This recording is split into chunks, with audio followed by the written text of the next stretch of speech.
ہے کہ کمزور اور طاقتور قانون کے سامنے ایک برابر، جس کا مطلب یہ ہوتا ہے کہ جانوروں کے معاشرے میں اور انسانوں کے معاشرے میں جو فرق ہے کہ جانوروں کے معاشرے میں انصاف نہیں ہے، انسانوں کے معاشرے میں وہ انسانی معاشرہ ہوتا ہی تب ہے جدھر انصاف ہوتا ہے۔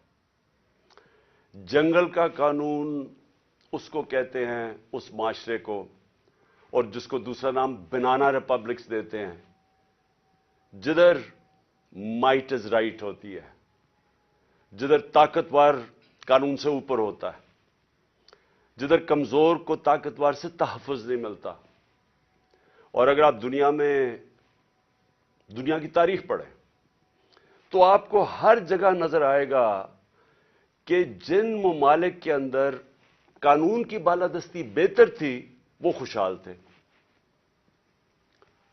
رومن ایمپائر دیکھ لیں، اس سے پہلے گریک سیولائزیشن تھا، جن کا تاریخ جانتی ہے۔ رومن ایمپائر دیکھ لیں، رومن لاز تھے، قانون تھے، باقیوں کو وہ باربیرینز کہتے تھے کیونکہ وہاں قانون نہیں تھے، وہاں انصاف نہیں تھا۔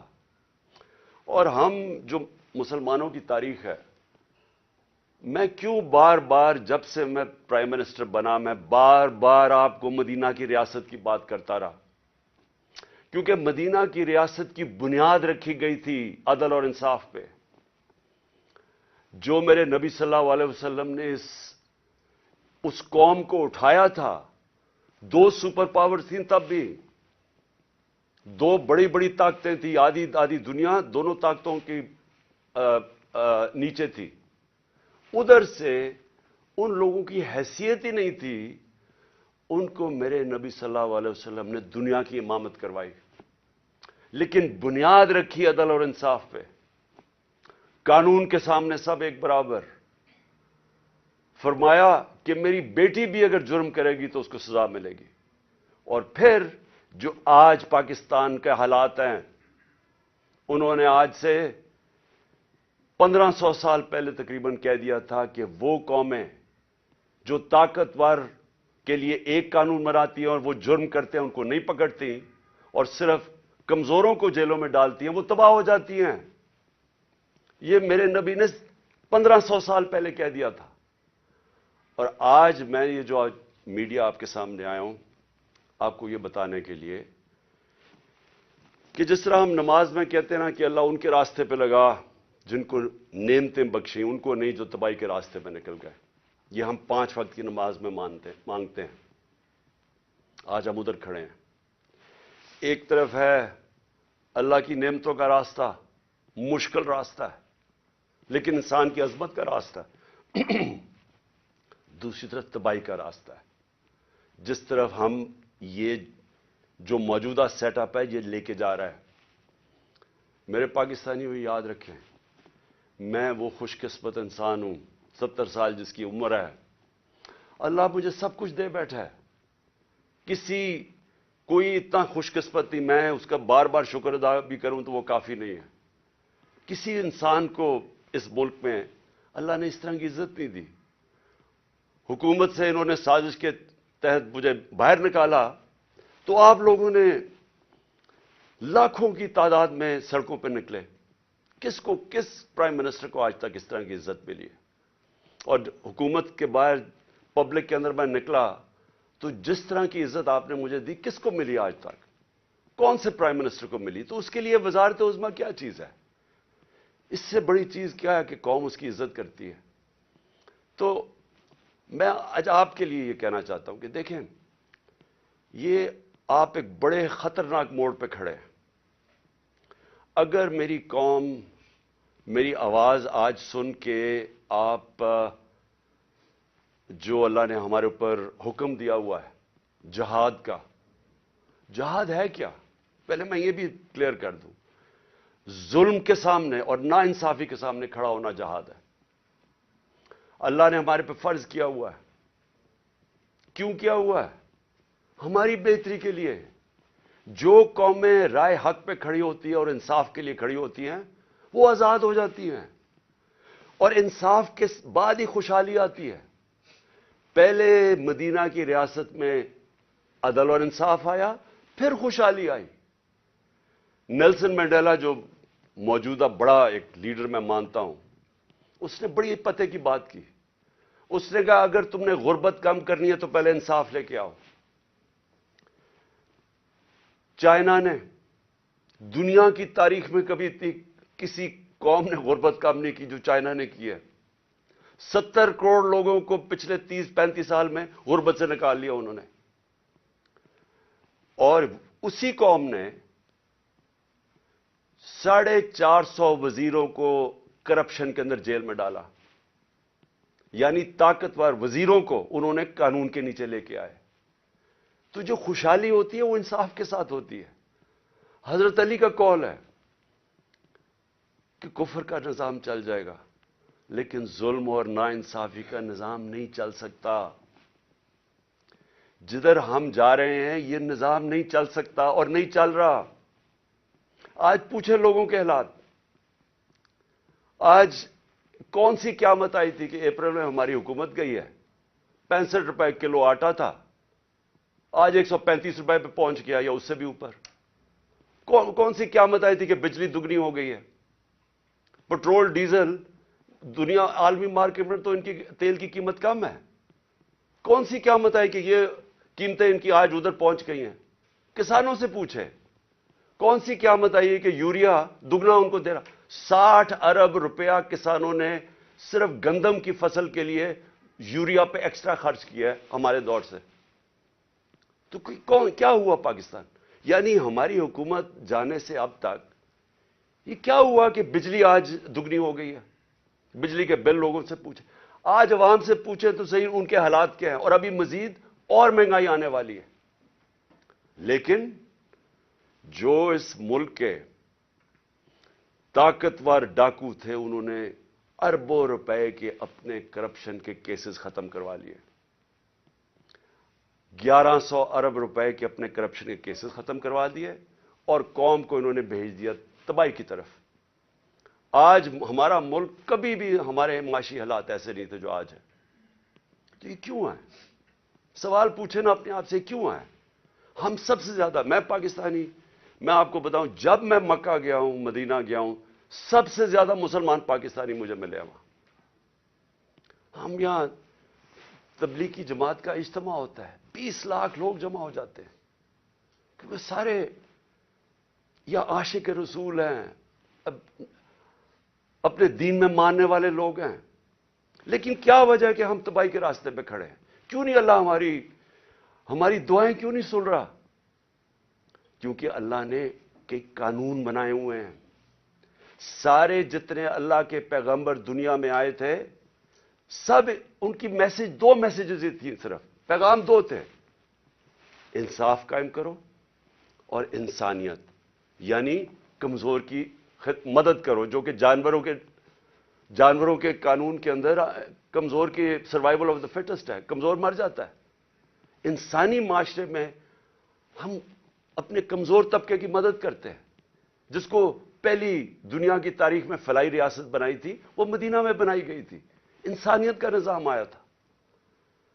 تو ہم اپنے آپ سے پوچھیں کہ آج وہ ملک جو خیرات دینے میں سب سے زیادہ ہے، میں اس کے سامنے ہوں. کبھی یعنی کہیں دنیا کے اندر کینسر ہاسپٹل کے اندر 75% مریضوں کا مفت علاج نہیں ہو سکتا، صرف پاکستان میں ہے. کیونکہ لوگ جب دیکھتے ہیں، جب کسی ادارے کو، جو خیراتی ادارے کے اوپر جب اعتماد کرتے ہیں تو اس سے زیادہ کھلے دل کے لوگ ہی کوئی نہیں ہے. تو ہم وہ قوم ہیں جو ترستی ہے، جس کا نعرہ تھا کہ پاکستان کا مطلب کیا، لا الہ الا اللہ. عظیم نعرے. ہم نے اللہ سے دعویٰ کیا کہ اللہ تیرے سوا ہم کسی کے سامنے نہیں جھکتے، ہم آزاد لوگ ہیں، ہم نے آزادی کا دعویٰ کیا. آج اپنے حالات ہم دیکھیں، نہ ہمارے پاس آزادی ہے، نہ یہاں خوشحالی ہے. غربت بڑھتی جا رہی ہے، دن بدن قیمتیں بڑھتی جا رہی ہیں. تنخواہ دار طبقے سے پوچھیں کہ کیا حالات ہیں ان کے. پوچھیں آج بزنس مین سے، سب آج فیکٹریاں بند ہو رہی ہیں. پوچھیں آج بزنس کون سی، کسانوں سے پوچھیں، کسی سے پوچھیں، خاص طور پہ تنخواہ دار طبقے سے آج پوچھیں کہ وہ گزارا کیسے کر رہا ہے. تو کیا وجہ ہے اس کی؟ میں آج آپ کو بتاتا ہوں. اس کی وجہ ایک ہے، کہ یہاں ظلم اور ناانصافی کا نظام ہے. میرے نبی صلی اللہ علیہ وسلم نے کہہ دیا تھا 1500 سال پہلے کہ طاقتور اگر چوری کرے تو آپ اس کو این آر او دے دیں اور بیچارے غریب لوگ جیلوں میں جائیں اور پھر سمجھیں کہ اللہ ہماری دعائیں قبول کرے گا. اور اسی لیے جہاد اس نے ہمیں کہا ہے کہ ظلم کے سامنے کھڑے ہو, ناانصافی کو قبول نہ کرو. اور آج میں خاص طور پہ مخاطب ہوں اپنی پاکستان کی عدلیہ سے اور اس کے بعد پاکستان کی وکلا برادری سے. دیکھیں, اللہ نے آپ کے اوپر بہت بڑی ذمہ داری سونپی ہے. یہ وقت ہے آپ کا کہ آپ اس ملک میں رول آف لا کے لیے کھڑے ہوں. میں یہ آپ کو پورے ایمان سے کہتا ہوں کہ جس طرف یہ لے کے جا رہے ہیں ہمیں کوئی مستقبل نہیں ہے اس ملک کا. جس طرح کے فیصلے کیے جا رہے ہیں, جس طرح کی انصاف کی اور قانون اور آئین کی دھجیاں اڑائی جا رہی ہیں, جس طرح وہ جنگل کا قانون نافذ کیا جا رہا ہے, اس طرح ہمارے ملک کا کوئی مستقبل نہیں ہے. پہلی دفعہ لوگوں کو خوف آنا شروع ہو گیا ہے. لوگ پاکستان سے امید ان کی چلی گئی ہے. 8 لاکھ لوگ ہمارے 7-8 مہینے میں پروفیشنلز, وہ طبقہ جو ایک ملک کی جان ہوتا ہے, وہ چھوڑ کے چلا گیا ہے. باہر لوگ سرمایہ کاری کے لیے نکل گئے ہیں کیونکہ امید جانی شروع ہو گئی ہے.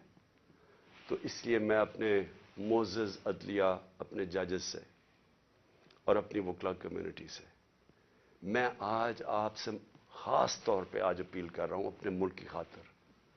میں پھر سے ریپیٹ کرتا ہوں کہ اللہ نے عمران خان کو جو دے دیا ہے, میں اپنی خوابوں میں بھی نہیں سوچتا تھا کہ وہ مجھے اس طرح کی عزت دے گا. اور انسان کیا چاہتا ہے دنیا میں؟ عزت ہی چاہتا ہے. انسان کے پیسے بناتا ہے عزت کے لیے, پاور میں آتا ہے عزت کے لیے. تو جب اللہ نے اتنی عزت دے دی ہے تو مجھے اور کیا مل سکتا ہے؟ میں صرف اس وقت آپ سب کے لیے کھڑا ہوں. میری جو ساری جدوجہد ہے وہ آپ کے لیے, اور آپ کو اس کے لیے سب کو کھڑا ہونا پڑے گا. میں سارے پاکستانیوں کو کہہ رہا ہوں, آپ اگر آج نہ کھڑے ہوئے, میں آپ کو یقین دلاتا ہوں کہ آگے اندھیرا ہے. میری آواز کیوں بند کرنے کی کوشش کی جا رہی ہے؟ کیوں وہ پولیس یہ فواد چودھری کو کیوں پکڑا ہے؟ کون سا جرم کیا اس نے؟ کوئی مجھے جمہوریت میں بتائے کہ یہ جرم ہوتا ہے کہ جو اس نے اس کو منشی کہہ دیا, اس کو چیف الیکشن کمیشن. کبھی اس کے اوپر بھی کسی جمہوریت میں پکڑا جاتا ہے؟ اعظم سواتی کا کیا قصور تھا؟ کیا اس نے کہہ دیا کہ جناب ایکس آرمی چیف نے NRO 2 دے دیا؟ تو یہ سینیٹر ہے, اس کی رائے ہے. یہ باقی اس ملک کی اکثریت سمجھتے ہیں کہ ٹھیک ہے. اس کو ننگا کر کے, تشدد کر کے, پھر وہ گندی ویڈیو, اور پھر اس کو پکڑ لیا, 30 FIR کاٹ دی. شہباز گل, ارشد شریف, جو ارشد شریف کی خبریں آتی ہیں کہ کس طرح اس سے کیا گیا, کیا بچہ جانتا ہے پاکستان میں کہ ارشد شریف جیسا خوددار, دیانتدار, کریڈیبل, ایک محب وطن شاید ہی کوئی صحافی آیا ہو. اس سے جو کیا ہے, اور یہ جو میرے اوپر قاتلانہ حملہ کس لیے کیا گیا؟ میں نے کون سا جرم کیا تھا؟ اور اس کے اوپر ابھی میں آتا ہوں جب میں باقی چیزیں بھی آپ کو سامنے رکھتا ہوں. لیکن میں آج اپنی قوم کو کہہ رہا ہوں کہ دیکھیں, آپ کا مستقبل آپ کے ہاتھ میں ہے. آپ ہیں اللہ کے بعد اس ملک کے وارث. آپ کو اپنی تقدیر اپنے ہاتھ میں لینی پڑے گی. یہ میرا وعدہ ہے کہ جب تک میں زندہ ہوں میں اس ملک کے لیے سٹرگل کروں گا. میں کیوں سٹرگل کروں گا؟ کیونکہ میں کبھی نہیں بھولتا کہ بچپن سے مجھے بتایا گیا ہمارے بڑوں نے کہ تم خوش قسمت ہو, تم آزاد ملک میں پیدا ہوئے ہو. وہ ہمارے بڑے سارے غلام ہندوستان میں پیدا ہوئے تھے. بچپن سے یہ ہمارے میں ڈالا گیا کہ یہ کتنا خوش قسمت سارے ہم ہیں, میری جنریشن, کہ ہم تو ایک آزاد ملک میں پیدا ہوئے. میں کبھی بھی جب دنیا میں باہر گیا, کرکٹ کھیلی, بڑا ٹائم گزارا ہے، پروفیشنل کرکٹ کھیلتا تھا، کبھی میرے ذہن میں یہ نہیں آیا کہ میں پاکستان کے علاوہ کسی اور ملک میں رہ سکتا ہوں. اور میں ابھی بھی جتنی میری باقی زندگی ہے اس ملک کے لیے، میں آپ کو یقین دلاتا ہوں کہ نہ مجھے کوئی جیل سے ڈر ہے. موت میں نے اپنے اتنے قریب سے دیکھی ہے کہ اتنے قریب سے دیکھی ہے. مجھے پورا اللہ پہ اعتماد ہے. میں لا الہ الا اللہ پہ ماننے والا انسان ہوں. جب اس کا فیصلہ ہوگا، قرآن شریف کے اندر آپ پڑھ لیں، آپ نہ آگے ہوتا ہے ٹائم نہ پیچھے ہوتا ہے. اس لیے مجھے کوئی فکر کسی کی نہیں ہے، اور مجھے کوئی یہ جو ہر وقت جیل لے کے جانے لگے ہیں، مجھے اس سے کوئی فکر نہیں ہے. اور نہ ہی میں آپ سب کو کہتا ہوں آپ کو یہ جیل سے ڈرنا نہیں چاہیے. جیل کا ڈراوے جی جیل میں ڈال دیں گے، ڈال دیں جیل میں، کتنوں کو ڈالیں گے. اس لیے میری قوم، آپ کو اگر اپنے آپ کو بچانا ہے، آپ کو اللہ کے حکم پہ چلنا پڑے گا، انصاف کے ساتھ کھڑا ہونا پڑے گا. اور میں اپنی عدلیہ سے پہلے آتا ہوں. سب سے پہلے الیکشن کمیشن. الیکشن کمیشن نے محسن نقوی کو پنجاب کا چیف منسٹر بنایا. میں پہلے الیکشن کمیشن سے سوال پوچھتا ہوں کہ کیا آپ کو نہیں پتا کہ جو آئین کا آرٹیکل 218 اس کی شق 3، کیا آپ کو نہیں پتا کہ آپ کی سب سے بڑی ذمہ داری صاف اور شفاف الیکشن کروانا ہے؟ یہ آپ کی سب سے بڑی ذمہ داری. تو میں سوال یہ پوچھتا ہوں کہ کس بیسس پہ آپ نے محسن نقوی کو چنا؟ باقی نام کس بیسس پہ آپ نے ریجیکٹ کیے؟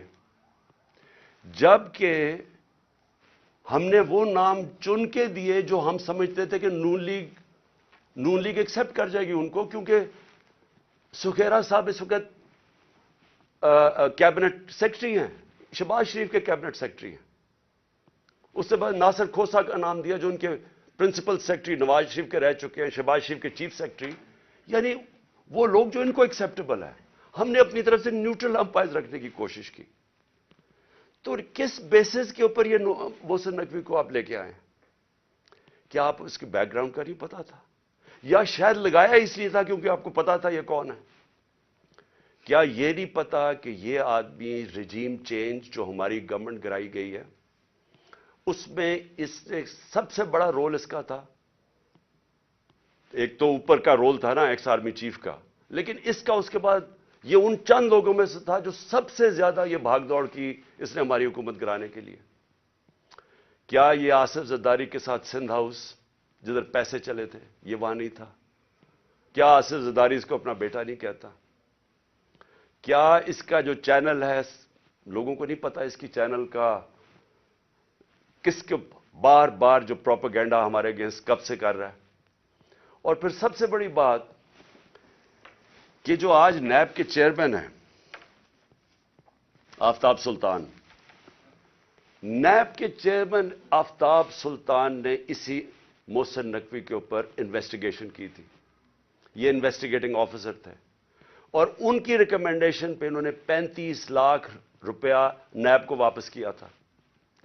تو میں الیکشن کمیشن سے پوچھنا چاہتا ہوں کہ کوئی اور آپ کو نہیں ملا کہ صرف چن کے آپ وہ آدمی لے کے آئے ہیں جو کہ ہمارا سب سے خلاف تھا؟ اور اس نے آتے ساتھ ہی کیا کیا؟ یہ جو اب فواد چودھری کا ہوا ہے 3 دفعہ، اور میں جج صاحب کو سلام کرتا ہوں، 3 دفعہ انہوں نے کہا کہ فواد چودھری کو طلب کیا عدالت میں، اور تینوں دفعہ نہیں اس کو عدالت میں پریزنٹ کیا گیا. تو کیا یہ محسن نقوی، یہ اس کی پہلی آتے ساتھ ہی اس نے اپنے کارنامے دکھا دیے. اس کے بعد اس نے جو اس نے اپوائنٹمنٹس کی ہیں، کیا یہ فری اینڈ فیئر الیکشن ہو رہا ہے کہ سارے وہ پولیس آفیسر جنہوں نے ہمارے اوپر تشدد کیا تھا 25 مئی کو، ان ساروں کو واپس لے آیا؟ ایڈوکیٹ جنرل آفس کے اندر وہ سارے لوگ جو کہ حمزہ شریف کے دوران تھے ان کو واپس لے آیا؟ کیا یہ صاف اور شفاف الیکشن کی تیاری ہو رہی ہے؟ کیا اس کو کہتے ہیں a neutral caretaker set up? Caretaker set up کا تو مطلب ہی یہ تھا کہ ایک نیوٹرل امپائر آئے گا. کیا یہ نیوٹرل امپائر ہے؟ اور ابھی سے ہی پولیس نے ہراساں شروع کر دیا ہے. ہمارے ورکرز کے اوپر ایک دو گرفتاریاں شروع ہوگی اور پلان بن گیا پکڑنے کا. اور یہ جو فواد چودھری کا ہوا ہے, تو یہ ابھی سے ہی پورا پری پلان بنا ہوا ہے. یہ صاف اور شفاف الیکشن کروانے کے لیے محسن نقوی نہیں آیا. یہ وہ کرنے آیا جو میں نے پہلے بھی کہا تھا, جو آصف زرداری نے الیکشن کروایا ابھی کراچی کے اندر, کہ ووٹ بینک ہے نہیں پیپلز پارٹی کا, اور پیپلز پارٹی جیت جاتی ہے کراچی سے.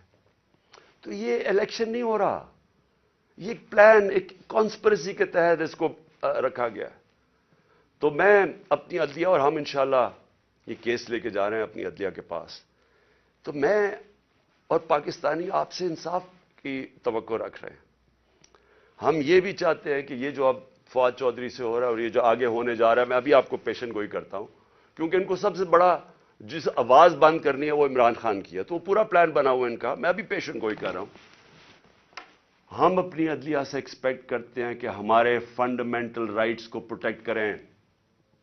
یہ تاریخ وہ ہونے لگی ہے, اگر ہماری عدلیہ نہ کھڑی ہوئی تو یاد رکھیں آج تک جسٹس منیر کو کسی تاریخ نہیں بھول سکی. وہ بڑے قابل آدمی تھے, لیکن ایک جگہ جدھر انہوں نے آئین اور قانون کے ساتھ کھڑا ہونا تھا وہ طاقتور کے ساتھ کھڑے ہو گئے.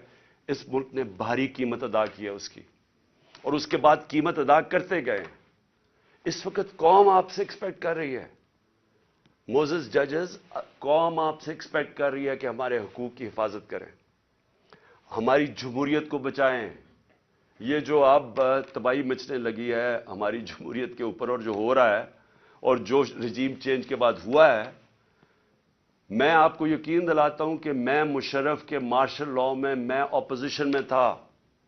8 دن مجھے جیل میں ڈالا, تب بھی میں نے کبھی اس طرح کا ظلم, فیشزم, اس طرح کی میں نے کبھی ایک سٹیٹ کو اپریس کرتے ہوئے میڈیا کے لوگوں کو, ہمارے ورکرز کو, میں نے کبھی ایسے نہیں دیکھا جو آج میں دیکھ رہا ہوں پاکستان کے اندر.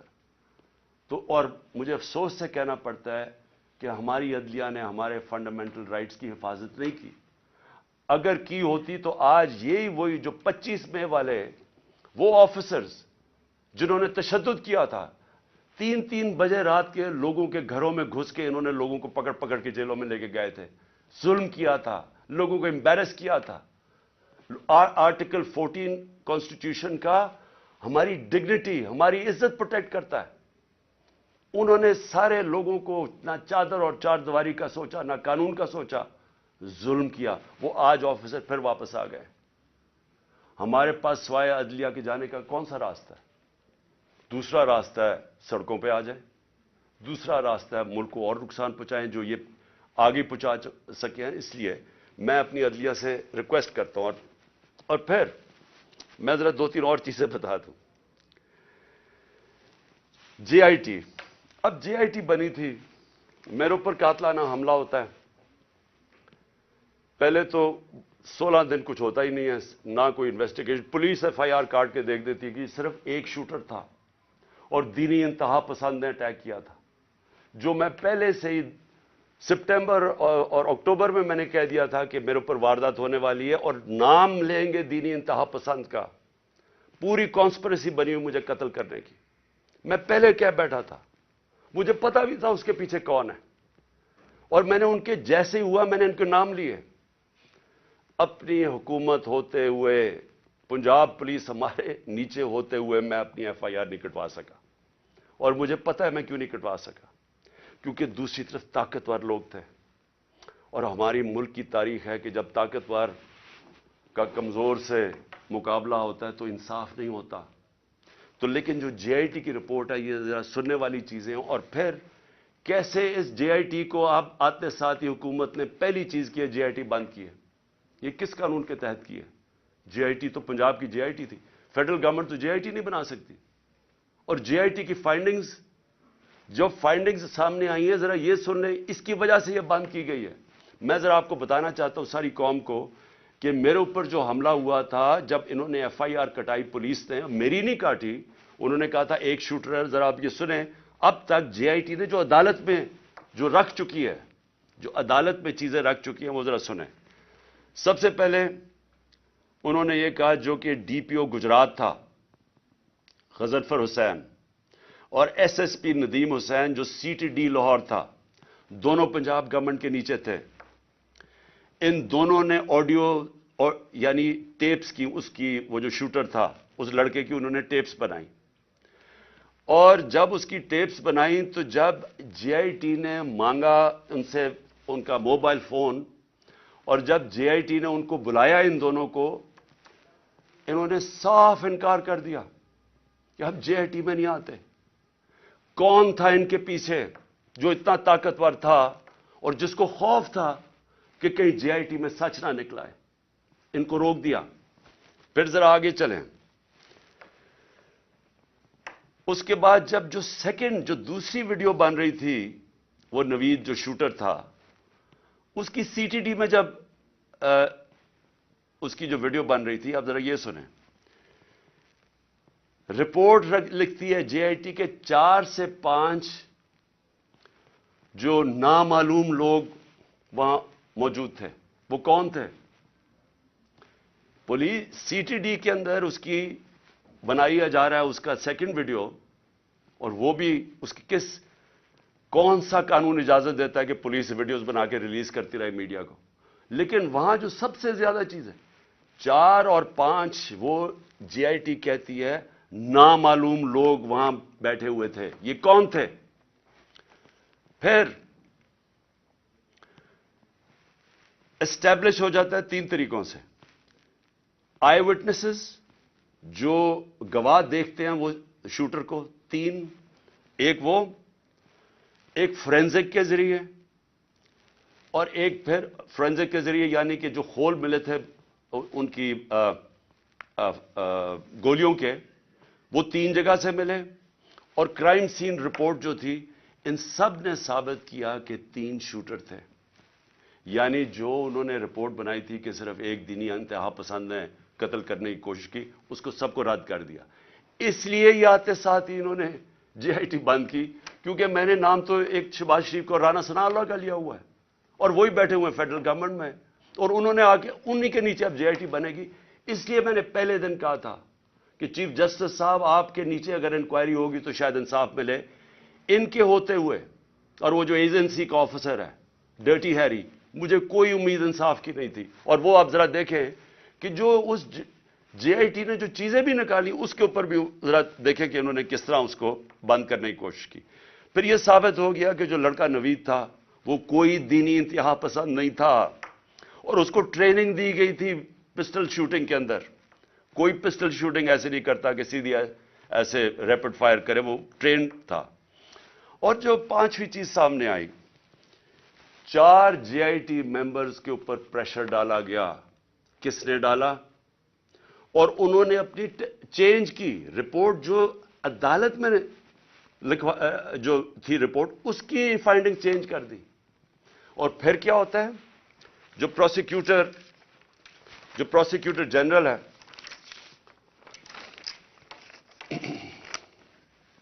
جو انڈیپینڈنٹ انکوائری کرتا ہے، ان 4 لوگوں کے اوپر جو اپنے چینج کرتے ہیں رپورٹ، یہ جو 4 جے آئی ٹی ممبرز اپنی رپورٹ چینج کرتے ہیں، انڈیپینڈنٹ انکوائری کنڈکٹ کی جاتی ہے پروسیکیوٹر جنرل آف پاکستان۔ وہ ان کے اوپر انڈیپینڈنٹ انکوائری کنڈکٹ کرتا ہے، اور وہ کنفرم کرتا ہے، prosecutor general of Pakistan confirm کرتا ہے کہ انہوں نے اپنی غلط ٹیسٹ اپنی بدلی، 3 شوٹرز تھے، اور اس نے ریکمینڈ کیا کہ ان کے اوپر کرمنل پروسیڈنگز کی جائیں کہ انکوائری کو سیبوٹاج کرنے کے لیے جو 4 جے آئی ٹی ممبرز نے جنہوں نے چینج کی ہے۔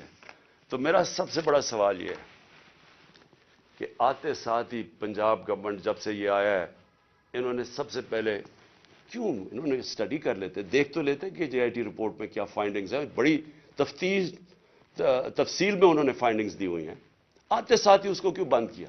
اور پھر جو سب سے زیادہ کام کر رہا تھا، پہلے تو یہ 4 بھگا دیے، جو سب سے زیادہ کام کر رہا تھا، میں اس کا نام دیتا ہوں، وہ بڑا مجاہد، اس طرح بھی ماشاءاللہ ایسے لوگ تھے، انہوں نے آتے ساتھ ہی یہ جو محسن نقوی نے اور کیا کام کیا کہ اس نے جو لڑکا جو سب سے زیادہ کام کر رہا تھا، اس کا میں نام اس لیے بتانا چاہتا ہوں کیونکہ سعید انور شاہ، یہ انویسٹیگیٹنگ آفیسر تھا جس نے کھڑا ہوا اور جس نے عدالت کے اندر چلان دیا. انہوں نے آتے ساتھ ہی اس کو سسپینڈ کر دیا. تو میں اس سے کیا مجھے نظر آتا ہے؟ اس سے مجھے نظر آتا ہے کہ اگر کسی کو بھی شک بھی تھا کہ اس کے پیچھے طاقتور لوگ تھے جنہوں نے یہ سارا پلان کیا ہے, وہ شک ساروں کے دور ہو جانے چاہیے. یہ پلان تھی کانسپریسی, اور یہ لوگ, یہ جو اوپر بیٹھے ہوئے ہیں شہباز شریف اور وہ جو دوسرا ہے رانا ثناء اللہ, وہ بالکل اس کے اندر ملوث تھے. کیونکہ اگر وہ ملوث نہیں تھے, ان کو کس چیز کا ڈر تھا؟ کیوں وہ یہ بار بار جے آئی ٹی کو سیبوٹاج کرنے کی کوشش کر رہے تھے اور کر دیا؟ کیوں نہیں چلنے دیا جے آئی ٹی کو؟ بعد میں رپورٹس چیلنج ہو سکتی ہیں, اس کے اوپر کیس تو آگے چلتا ہے, لیکن کیوں انہوں نے کیا؟ کیونکہ ہمارے ملک کی تاریخ ہے. لیاقت علی خان کس نے ان کو قتل کیا ابھی تک کبھی نہیں پتا چلا. بے نظیر بھٹو کوئی پتہ نہیں, ایک دم اس کی جو سین تھا جدھر وہ بیچاری کو شہید کیا گیا, وہ سارا ایک دم کلیئر کر دیا. کس کے انسٹرکشن پہ کیا گیا کوئی کبھی نہیں پتا چلتا. اس لیے یہ جو پورا کور اپ ہو رہا ہے یہ بھی کیونکہ طاقتور لوگ انوالوڈ ہیں, اس لیے کوئی پوری کوشش ہوگی اس کو کور اپ کرنے کے لیے. میں آگے اب چلتا ہوں. جب جو آئین ہے ہمارا, اور آئین بڑا کلیئر ہے, آئین کا آرٹیکل 105 یہ کہتا ہے کہ جیسے ہی ایک اسمبلی ڈیزالو ہوتی ہے, جیسی اسمبلی ڈیزالو ہوتی ہے تو گورنر 48 گھنٹے کے اندر وہ ایک ڈیٹ دیتا ہے الیکشن کی. یہ آئین کے اندر لکھا ہوا ہے, 105 آرٹیکل 105 میں لکھا ہوا ہے. نہ کے پی کے گورنر نے ابھی تک ڈیٹ دی ہے, نہ پنجاب کے گورنر نے ڈیٹ دی ہے. سوال یہ کیوں نہیں دی؟ ہم نے اپنی گورنمنٹ کیوں گرائی؟ کبھی سوچا کہ کوئی اپنی گورنمنٹ خود چھوڑ دیتا ہے, ڈیزالو کر دیتا ہے؟ کبھی اس ملک کی تاریخ میں ہوا ہے؟ 60% پاکستان جس کے اوپر ہماری گورنمنٹ ہو, ہم خود ہی کہیں کہ جی ٹھیک ہے یہاں ہم اسمبلیز ڈیزالو کرتے ہیں. میں نے نیشنل اسمبلی بھی اپریل کے اندر ووٹ آف نو کانفیڈنس سے پہلے میں نے وہ بھی کہا تھا کہ میں ڈیزالو کرتا ہوں, الیکشن کروا دیں. تو یہ اس لیے کرتے ہیں, ہم نے اس لیے فیصلہ کیا کہ جب ایک ملک کے اندر سیاسی طور پہ استحکام نہیں ہوتا تو معیشت کے اوپر ڈائریکٹ اس کا امپیکٹ جاتا ہے. ہم نے یہ اس لیے اپنی اسمبلیاں ڈیزالو کی کیونکہ ہمیں نظر آ رہا ہے کہ ملک تباہی کی طرف جا رہا ہے, ڈیفالٹ کی طرف جا رہا ہے. جس طرح میں پہلے کہہ بیٹھا ہوں کہ کسی طبقے سے پوچھ لیں آج پاکستان میں کہ معیشت کا کیا حال ہے, وہ سارے آپ کو یہ کی جواب دیں گے برے حالات ہیں, گر رہا ہے نیچے. تو ہم نے اس کو اس لیے اپنی گورنمنٹس کی قربانی دی کہ ہم یہ سمجھتے ہیں کہ اگر ہم نے اس ملک کو اٹھانا ہے واپس تو سب سے پہلے صاف اور شفاف الیکشنز کی ضرورت ہے. صاف اور شفاف الیکشنز کا مطلب پولیٹیکل سٹیبلٹی. جب لوگوں کو ایک اعتماد ہوگا, بزنس کمیونٹی کو جو باہر بیٹھی ہے جو اندر بیٹھی ہے کہ اب 5 سال کے لیے حکومت آ گئی اور پبلک مینڈیٹ کے ساتھ جو بڑے فیصلے کر سکتی ہے, جو ضرورت ہے آج پاکستان کو نکالنے کی اس دلدل میں سے, تو تب ہی ملک اٹھ سکتا ہے. ان کے اوپر تو نہ باہر نہ کسی کو اندر اعتماد رہ گیا ہے. تو یہ تو جتنی دیر چلتی رہے گی لوگوں کی تو تباہی ہے اس کے اندر. تو اس لیے ہم نے اپنی گورنمنٹس ڈیزالو کی تھی. ہمارا سوچ یہ تھی کہ اس کے بعد الیکشنز کی طرف ہم جائیں گے, اور اس لیے قربانی دی تھی. ابھی تک لگ یہ رہا ہے, اور یہ جو موسم نقوی کو لے کے آئے ہیں, اب یہ واضح ہو گیا کہ ان کا کوئی موڈ الیکشن کروانے کا نہیں ہے. میں پھر اپنی عدلیہ سے پوچھتا ہوں کہ اب ذمہ داری آپ کی ہے. آئین کے اندر کوئی گنجائش نہیں ہے. جیسے ہی گورنمنٹ ڈیزالو ہوتی ہے, آرٹیکل 105 105 واضح طریقے سے کہتا ہے کہ 90 دن کے اندر آپ نے الیکشن کروانے. اب ذمہ داری آپ کی ہے, کیونکہ آپ کو دنیا دیکھ رہی ہے آپ کی طرف کہ کیا یہ آپ کریں گے یا نہیں کریں گے.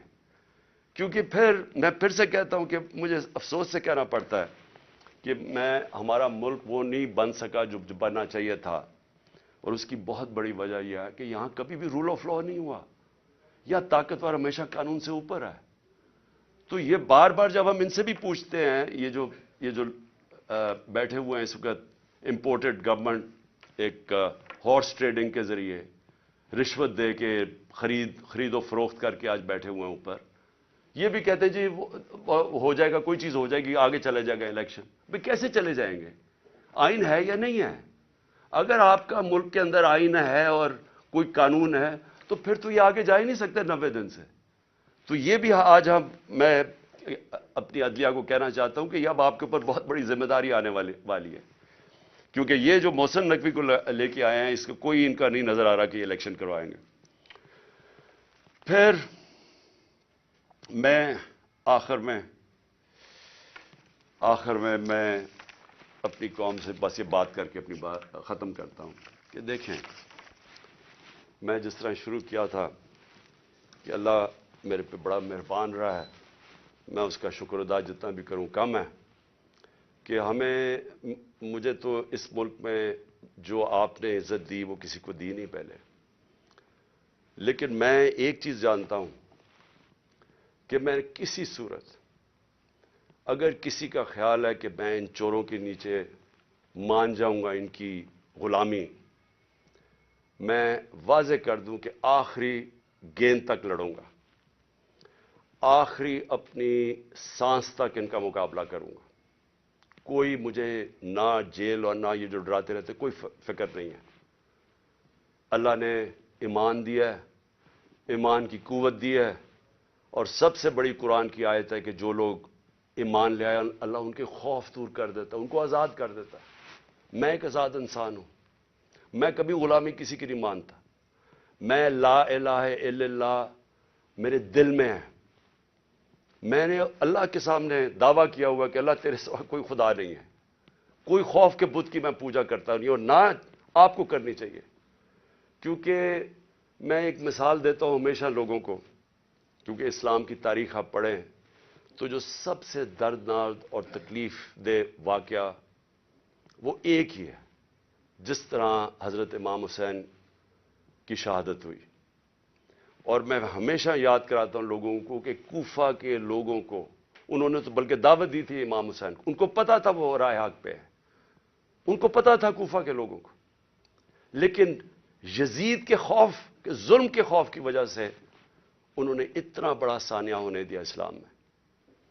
آپ بھی یہ خوف کا بت توڑ دیں, میری طرح آزاد ہو جائیں, اور کسی صورت ان کو نہ قبول کریں.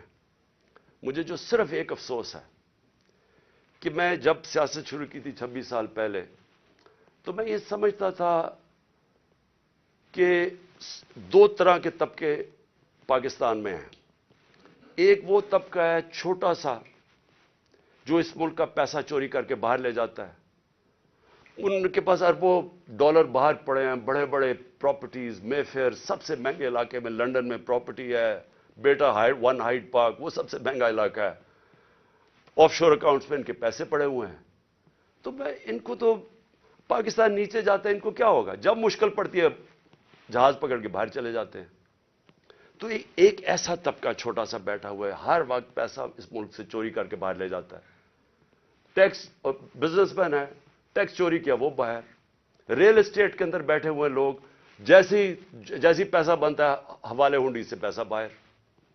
تو ان کو کوئی تکلیف نہیں ہے کہ پاکستان نیچے جاتا یا نہیں, ان کو تکلیف نہیں ہے کہ ہم غلامی کریں, کبھی کسی کی غلامی جو آج تک کرتے آئے ہیں ان کو فکر نہیں ہے, کیونکہ ان کا سٹیک پاکستان میں نہیں ہے.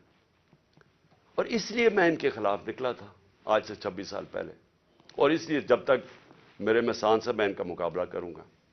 لیکن ایک دوسرا طبقہ جن کا جینا مرنا پاکستان میں ہے, وہ اکثریت اس ملک کی عوام ہے, اور اس ملک کے وہ ادارے ہیں, وہ ادارہ جس کو پتا ہے کہ اگر یہ ملک کی معیشت نیچے جاتی ہے تو سب سے پہلے نقصان اس ادارے کا ہے. آج سری لنکا کے اندر آئی ایم ایف نے حکم دیا سری لنکا کو کہ اپنی جو سری لنکا کی فوج ہے اس کا آدھا کرو. مصر کے اندر آئی ایم ایف نے حکم دیا ہے کہ اپنی فوج کی فضول خرچیاں کم کرو. تو کیا وہ جب ہم جو یہ امپورٹڈ حکومت ہمیں اپنے گھٹنوں پہ لے آئی ہے, اپریل میں پاکستان کے ادھر کھڑا تھا, صرف اکنامک سروے آف پاکستان آپ دیکھ لیں, اور آج کے ادھر ہے.